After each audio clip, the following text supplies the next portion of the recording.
Hallo vriende, ons gaan vandag verder saamlees uit Spreuke 1 uit en ek wil eintlik die tema maak vandag is die heel beste raad.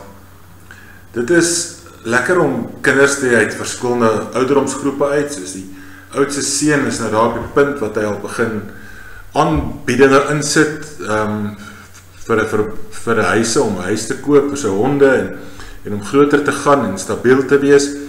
En dan nog steeds as hy van 'n huis hou en die prentjies van die huis te stuur, te hoor binne ek van die huis is nog steeds vir hom belangrik en is lekker om so 'n verhouding dan met jou kind te kan hê. En dan het ek die babatjie in die huis, Robert James.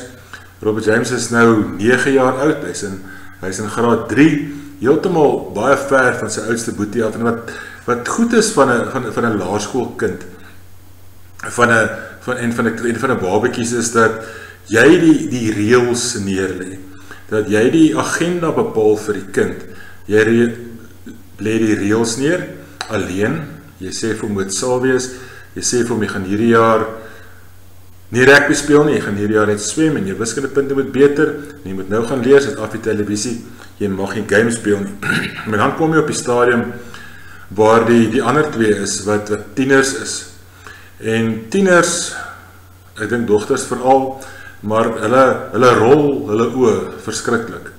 En ek sien nou op die stadium is die kinders besig om terug te praat en hulle probeer nog hulle bes om goed en heel pittig terug te kan praat en selfs moeilik te kan raak met ons as ouers. En dis eintlik baie goed. Dit moet gebeur en as jy dit nie gaan toelaat nie, gaan jou kind sukkel vorentoe, want 'n kind, 'n tiener, begin op daai stadium van oorrol en terugpraat, sy of haar eie identiteit te vind.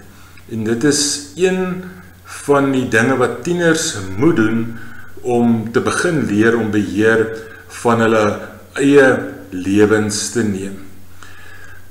Daar kom 'n tyd in 'n tiener se lewe wat hy sy eie leiersels vir sy eie lewe moet oorneem.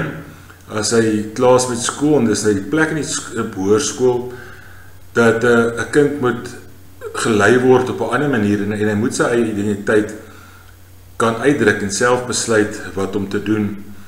Ons hoop dat die meeste van julle wat hier sou luister, al die wysheid om deur die lewe te gaan sonder woede of aggressie of droogmaak aangeleer het in die huise.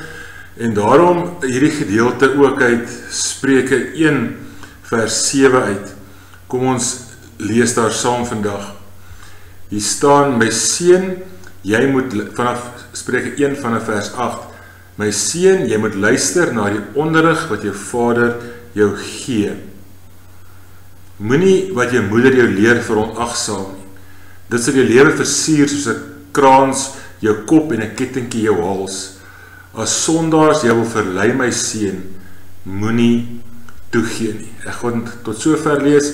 Julle kan gerus self verder dan gaan lees. Soos ek sê, die tema vandag hieruit Spreuke uit is die heel beste raad vir jong mense, vir tieners, maar ook vir ouers en dan veral vir die ouer persone wat hier so luister, die boodskap luister, ouer persone in ons gemeente wat vir ons mentors is en vir my leiding gee en ons as predikante dan ook leiding gee.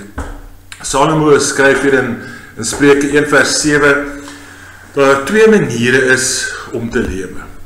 Dit is, hy skryf, kennis begin met die dien van die Here, dis net dwaase wat wysheid en opvoeding gering ag. Dan gaan hy direk na die volgende toe. My seun, jy moet luister na die onderrig wat jou vader jou gee. Moenie wat jou moeder jou leer veronagsaam nie. Die skrywer hierso, Salomo, vrees die alternatief vir sy seun. Wat sy seun aanklank vind by die wysheid van die wêreld en mense wat hom verlei om die verkeerde goed te begin doen, onregmatige wins te maak of te steel of om goed te vat wat nie aan hom behoort nie of dan ook te roof en te moor, skryf Salomo. Die weë van die wyse en die onwyse is verdeeld. En ek die weë van die wyse en die Onwyse is twee wêrelde uitmekaar, dat hulle leef in twee verskillende lewens, realiteite vir hulle self. Die raad waarna jy moet luister in jou lewe, maak regtig saak. Dit is 'n baie belangrike keuse wat jy ergens in jou lewe moet maak. Op die een sal jy die opdraand wees, en die ander een sal lekker gemaklike afdraandpad wees. Jesus sê self daar in Matteus 7, die breë weg lei na die hel en die smal weg na die hemel, en die breë weg lei na die verderf en die smal pad lei na die lewe, skryf Jesus daar in Matteus 7. Nou is eintlik, wil ek vandag vir jou vra, na wie luister jy? Wie se raad in die lewe volg jy dan?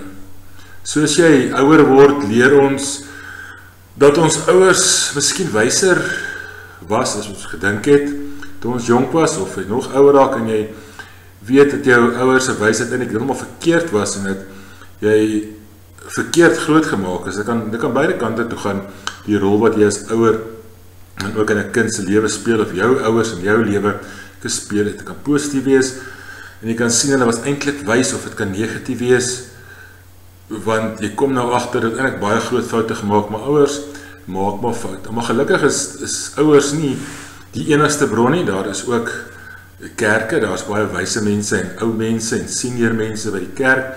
Natuurlik sal by die skole altyd die een juffrou wat uitstaan, of een meneer wat uitstaan, met wie mense regtig kan praat.